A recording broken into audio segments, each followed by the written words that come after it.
Bonjour à tous et bienvenue dans l'Expatriation sans filtre, le podcast où on déconstruit les fantasmes pour mieux reconstruire votre projet de vie à l'étranger.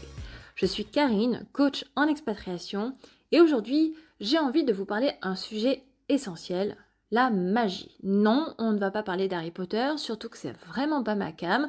Ok, j'ai perdu la moitié d'entre vous, c'est pas grave, on va quand même enchaîner.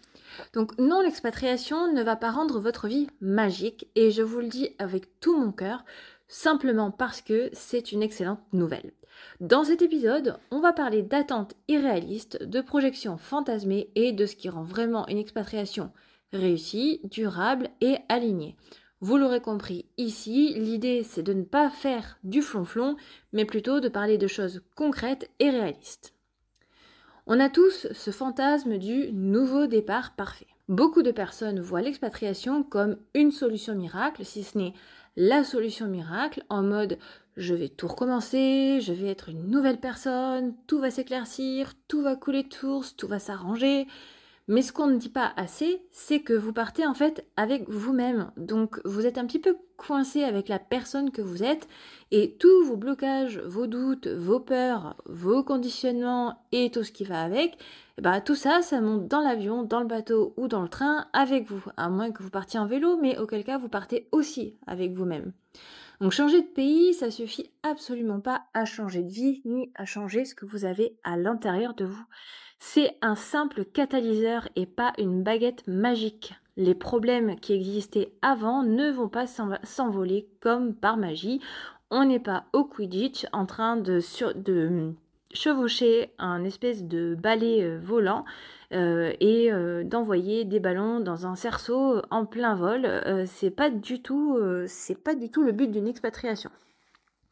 Et plus vous partez avec une lucidité comme son nom l'indique, clair, honnête et réaliste, plus votre projet a des chances d'être durable et épanouissant. Et c'est le but. Le but, c'est pas de partir avec des fausses idées, des fausses croyances et de penser que tout va être réglé juste parce que vous changez de pays, surtout si vous partez pour des raisons douloureuses, difficiles, ou que y a rien qui va dans votre vie et que vous avez un super projet, mais que finalement vous ignorez complètement si ça va marcher. Enfin bref, vous l'aurez compris, le but ici, c'est vraiment de remettre un petit peu les idées en place pour que tout se passe au mieux. Ce que l'expatriation va révéler et ne va absolument pas régler, c'est par exemple que vos besoins soient comblés. Non, vos besoins ne seront pas nécessairement comblés. De la même façon, vos blessures ne seront pas guéries. Vos résistances au changement ne seront pas meilleures et vos croyances limitantes n'auront pas disparu du jour au lendemain, ça vous pouvez en être sûr. Si vous étiez surmené avant de partir, le stress reviendra même sous les palmiers. Si vous aviez du mal à créer du lien, l'isolement il disparaîtra pas en changeant de continent. Je vais même vous dire que vous aurez encore plus de difficultés à créer du lien parce que chez vous, vous connaissez les codes, vous savez un petit peu comment sont les gens. Et c'est peut-être ça qui vous empêchait de créer du lien, mais si c'est dans votre nature d'avoir du mal à créer du lien, ce sera encore plus difficile à l'étranger, dans une culture que vous ne connaissez pas ou que vous maîtrisez mal et dont vous ne maîtrisez pas bien les codes, surtout si c'est une culture qui est assez éloignée de la vôtre. Si vous avez des difficultés pour dormir, vous les aurez aussi dans votre pays d'expatriation. Ceci dit, je fais une petite parenthèse quand même positive sur ce point-là. Sachez que votre état d'esprit, votre état psychologique, votre état émotionnel, tout ça, ça peut aussi être grandement amélioré grâce à une expatriation. Je vous donne un exemple tout bête qui marche extrêmement bien sur moi et sur des tas de gens. On est nombreux sur la planète à être très sensibles à la luminosité solaire, le vrai soleil, je ne parle pas des faux UV. Et le simple fait de partir vivre au soleil vous enlève une espèce de poids de dessus les épaules, vous fait vous sentir mieux et tous les gens dépressifs, c'est ce qu'on leur conseille, d'aller vivre au soleil. Moi-même, je ne suis pas franchement une grande stable d'un point de vue psychologique au niveau de mon moral et de mes émotions, et le fait de vivre au soleil m'apporte beaucoup plus de sérénité, beaucoup plus de bien-être, et ça, je veux dire, c'est vraiment imparable. Donc, je ferme la parenthèse, je reviens à mon sujet, tout ça pour dire que si vous partez avec des problèmes qui ne sont pas réglés ou que vous pensez régler juste parce que vous partez, sans plan clair et sans vous dire, bon ben, sans envisager de mettre en place des choses concrètes, réelles et bien pensées pour régler les problèmes que vous essayez de fuir mais qui ne disparaîtront pas en fuyant, eh bien dites-vous que ce n'est pas la chose idéale. Mais rassurez-vous, ce n'est pas non plus une chose catastrophique, c'est juste une opportunité en fait, d'ailleurs une très belle opportunité de croissance. Mais uniquement si vous êtes prêt à regarder ça en face, à regarder tout ce qui ne va pas en face et que vous ne faites pas que fuir en espérant que d'un coup de baguette magique ou d'un coup de claquement de doigts, tout disparaisse. L'expatriation ne va rien effacer, elle va juste mettre en lumière, voire peut-être amplifier et intensifier tout ce qui n'allait pas avant, et parfois elle va vous mettre au pied du mur. Et ça peut être d'autant plus difficile, une fois expatrié, de résoudre tous vos problèmes, du fait que vous êtes à l'étranger et que vous n'êtes plus chez vous dans un environnement familier que vous connaissez et que vous maîtrisez. Et là, ça pourrait être carrément beaucoup plus handicapant d'arriver à gérer à la fois tout le changement d'une expatriation avec tout ce que ça implique et en plus les propres problèmes que vous avez trimballés avec vous et avec lesquels vous êtes parti. Donc, quand on s'expatrie, on cherche une vie plus simple, mais pas forcément plus facile. Ce que j'entends par là, c'est que beaucoup d'expatriés vont dire qu'ils ont une vie plus simple, dans le sens où ils vivront avec moins de choses, ils se contenteront de peu par rapport à leur vie d'avant, qui était peut-être plus matérialiste, ils vont revenir peut-être à des valeurs plus authentiques, plus basiques, ce qui ne veut pas dire que leur vie est plus facile. C'est très beau de revenir à certaines valeurs plus basiques, mais si par exemple vous choisissez d'aller dans un pays qui est peu développé, de vivre donc avec les moyens du bord, vous n'aurez pas forcément l'eau courante ou l'électricité courante, vous aurez peut-être des générateurs avec des coupures d'électricité. D'ailleurs, on en a quasiment tous les jours à Maurice, même si ça ne dure pas longtemps et qu'on s'en accommode. Mais ce sont des choix d'expatriation qui sont décidés et qui sont pensés. On ne part pas dans ce genre de vie juste comme ça par hasard, c'est parce qu'on l'a souhaité. Mais ça ne veut pas forcément dire que la vie en elle-même est plus facile, parce que matériellement parlant, et même objectivement parlant, c'est quand même beaucoup plus facile d'avoir l'eau courante qui sort du robinet pour faire la vaisselle ou pour se laver les mains ou se prendre une douche que de devoir aller chercher l'eau au puits. Bon, ça c'est factuel. Mais il y a toute la partie que l'on ne voit pas, qui est à l'intérieur de vous. C'est-à-dire que vous allez effectivement vivre une vie potentiellement plus simple parce que vous quittez un pays où les choses sont difficiles, où il y a une lourde fiscalité, où il y a des réglementations partout, il faut savoir à quelle heure vous allez aux toilettes, on va vous faire de la reconnaissance faciale, on va vous imposer telle ou telle obligation, on va vous empêcher de vivre en fait tout simplement. Donc votre vie sera certes plus simple, c'est quand même le but principal de votre expatriation, mais elle ne sera pas forcément plus facile parce que si vous vous traînez des fardeaux émotionnels, psychologiques, mentaux, des difficultés donc qui ne se voient pas, vous allez quand même devoir gérer ça. Et ça va impacter votre quotidien même ailleurs. Donc il faut faire attention à ça et il faut s'en préoccuper. Donc vous gagnez en espace mental, vous gagnez en alignement, en liberté, mais vous devez aussi vous adapter, tout reconstruire, gérer des imprévus, on ne peut pas tout prévoir, et apprendre à vivre avec de l'inconfort. Ce que vous perdez en fait en sécurité, vous allez le gagner en autonomie. Et ce que vous perdez en facilité, eh bien vous le gagnez en clarté. Mais il faut être prêt à travailler sur vous, ça ne veut pas forcément dire faire une thérapie à proprement parler, ça peut être simplement vous avec vous-même qui décidez de mettre en place quelque chose, des routines ou des petites actions, des exercices de respiration, du sport, n'importe quoi qui fonctionne pour vous, que vous avez identifié qui fonctionne pour vous, pour travailler sur ce qui n'allait pas et que vous avez emmené avec vous. Et ce, en parallèle du projet logistique de l'expatriation. Sinon, vous risquez de reproduire les mêmes schémas ailleurs et vous ne vous en sortirez pas. Et vous pourriez compromettre une belle expatriation, une belle expérience, juste parce que vous avez fui quelque chose de la mauvaise manière. Donc maintenant que je vous ai dit ce que l'expatriation ne fera pas pour vous, laissez-moi vous dire ce que, en revanche, elle peut faire. Elle peut complètement vous aider à revenir à l'essentiel. Ça va vraiment dépendre aussi du pays, de la destination que vous aurez choisi. Elle peut également vous libérer de certains conditionnements sociaux. Ça, c'est assez imparable. Dès que vous allez sortir de cette espèce de marasme qu'on a en Europe ou en France, simplement parce que, on a un peu la tête dans le guidon, hein, on est tous logés à la même enseigne sur ça. Déjà, vous allez vous extraire de ça, vous allez respirer une bonne bouffée d'air frais, vous vous trouvez dans un autre environnement, avoir l'esprit plus ouvert et vous allez être conditionné de manière très différente où que vous alliez et à plus forte raison si vous allez dans des pays qui sont loin de tous nos standards occidentaux.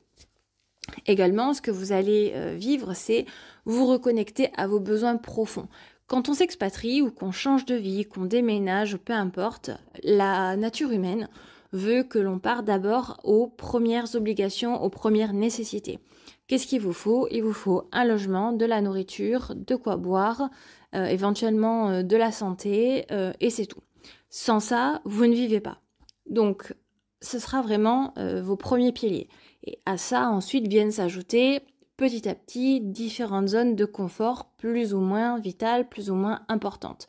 Il va y avoir les besoins secondaires, puis les besoins tertiaires, et puis on finira par les besoins qui n'en sont pas, qui sont de l'ordre du loisir, du luxe, du plaisir, et ça c'est vraiment la dernière étape.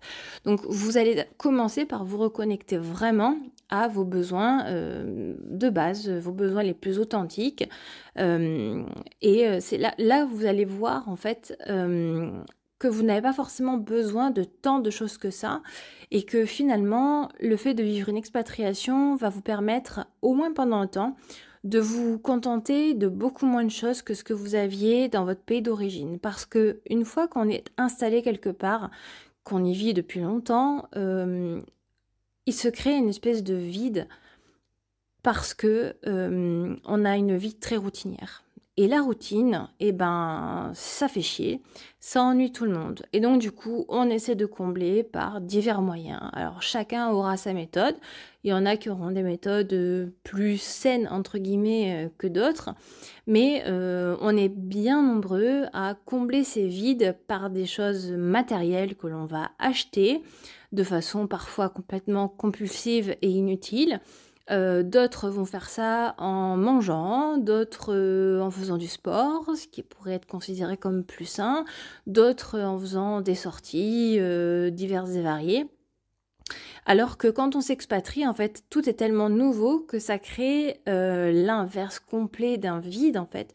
Vous allez remplir tellement votre arrivée, votre vie, en fait, par tant d'éléments nouveaux que pendant un certain temps, alors ça, il n'y a pas de durée universelle, ça va vraiment dépendre de chacun, mais pendant un certain temps, et vous pouvez compter plusieurs mois à minima, je pense, où vous allez être rempli de nouvelles découvertes, il y a tellement de nouvelles choses en fait que vous allez devoir intégrer, découvrir, apprendre, que finalement vous vous rendrez vite compte que vous n'aurez pas besoin de grand chose pour vivre parce que vous serez vraiment nourri, littéralement nourri de tout ce que vous allez découvrir et vivre pendant cette phase de lune de miel suite à votre installation dans votre pays d'expatriation.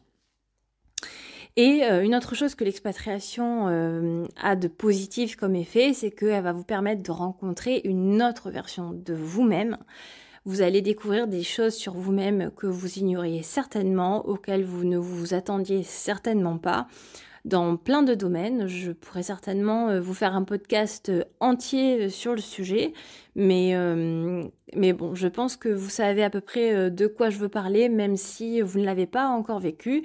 On sait tous qu'on est certainement capable de plein de choses, de beaucoup de résilience et de se lancer des défis à relever qu'on n'imagine pas forcément dans notre quotidien quand on est bien établi et qu'on a des routines et qu'il ne se passe pas grand-chose dans notre vie.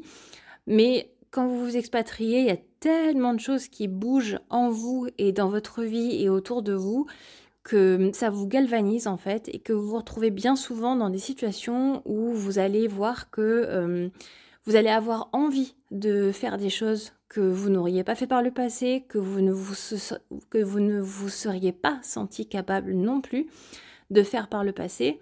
Ça peut être tenter de goûter des aliments par exemple qui sont peu ragoûtants dans nos civilisations. Si vous partez en Chine par exemple, clairement vous allez découvrir une gastronomie qui est aux antipodes de la nôtre. Je peux vous assurer qu'ils mangent des trucs, non seulement des mets qui sont assez particuliers, mais alors parfois cuisinés en plus de façon encore plus particulière, avec des saveurs qu'on ne connaît pas et qui ne sont pas forcément adaptées à nos palais. De la même manière, si vous allez en Inde, bon, à titre personnel, je trouve que la nourriture indienne est délicieuse. En revanche, on est complètement incapable en tant qu'Européens de manger de la vraie nourriture indienne telle qu'ils la mangent en Inde, parce qu'ils utilisent tellement d'épices qu'une seule bouchée, je pouvais vous en parler puisque j'ai testé, vous arrache littéralement la bouche. Je vous assure qu'une fourchette d'une préparation purement indienne vous fait toute la soirée façon vraiment feu brûlant dans votre bouche. Voilà, ça vous anesthésie les papilles pour toute la soirée. Donc voilà, vous allez potentiellement faire des choses que vous n'auriez peut-être pas envisagées ou pensé être capable de faire. Et ça, c'est hyper positif et ça peut contribuer à vous rendre fier de vous-même, à prendre confiance en vous et juste aussi à kiffer votre vie en fait, tout simplement. Et tout ça, c'est pas de la magie, c'est juste du travail intérieur, des choix extérieurs cohérents et tout ça fait un ensemble parfait. C'est ce qui fait qu'un projet d'expatriation réussi ne repose pas sur un pays, comme je vous le disais, mais sur une posture. C'est vraiment vous avec vous-même, dans votre esprit. On peut être n'importe où. En fait, je dis souvent que on pourrait se trouver sur le plus bel endroit du monde, dans le plus bel endroit du monde, pardon. Mais si on est seul et qu'on n'a personne avec qui partager ce moment-là, à moins d'être un ermite et d'adorer être seul et kiffer seul vraiment tout ce que l'on vit, eh bien ça n'a absolument aucune importance. Enfin, disons que c'est triste à mourir, alors qu'on pourrait être dans le pire endroit du monde, du moment qu'on est avec un être qui nous est cher ou qu'on peut au moins partager l'expérience, même si c'est une expérience difficile, ben ça vaut tout l'or du monde. Donc c'est vraiment en fonction de ce que vous êtes vis-à-vis de vous-même, vis-à-vis des autres. Ça va dépendre de comment vous envisagez la vie, comment vous voyez les choses. C'est pas comment sont les choses. C'est vraiment comment vous les voyez, comment vous les vivez et comment vous les percevez et comment vous les ressentez. Et c'est ainsi que vous pouvez créer une vie qui sera vraiment alignée n'importe où, mais forcément, ce ne sera pas sans vous. Il va falloir être présent pour vous-même. Donc, en conclusion de cet épisode ici, ce que j'aimerais vous dire, c'est que l'expatriation ne va pas rendre votre vie parfaite. Parfait n'existe pas, et c'est tant mieux. C'est les imperfections qui rendent la vie tellement plaisante et tellement galvanisante. Et ça veut dire que vous restez aux commandes, en fait. C'est pas l'expatriation qui va faire que tout va être décidé pour vous. C'est vous qui décidez de comment vous allez vivre votre expatriation. C'est vous qui décidez de ce que vous voulez faire, comment vous voulez le faire et comment vous voulez le vivre. Que votre bonheur ne dépendra pas d'un pays, mais il dépendra de vous. Et si vous avez besoin de soutien pour construire un projet lucide, réaliste aussi, fort, humain, avec les pieds sur terre, mais en gardant le cœur et l'esprit surtout ouverts, eh bien je vous propose comme toujours de réserver un appel découverte gratuit avec moi. C'est vraiment un moment où on pourra faire le point sur ce que vous voulez vraiment, voir si mon accompagnement peut éventuellement vous aider à y arriver. Le lien est dans la description du podcast, comme d'habitude. D'ici là, merci beaucoup de m'avoir écouté et on se retrouve dans le prochain épisode.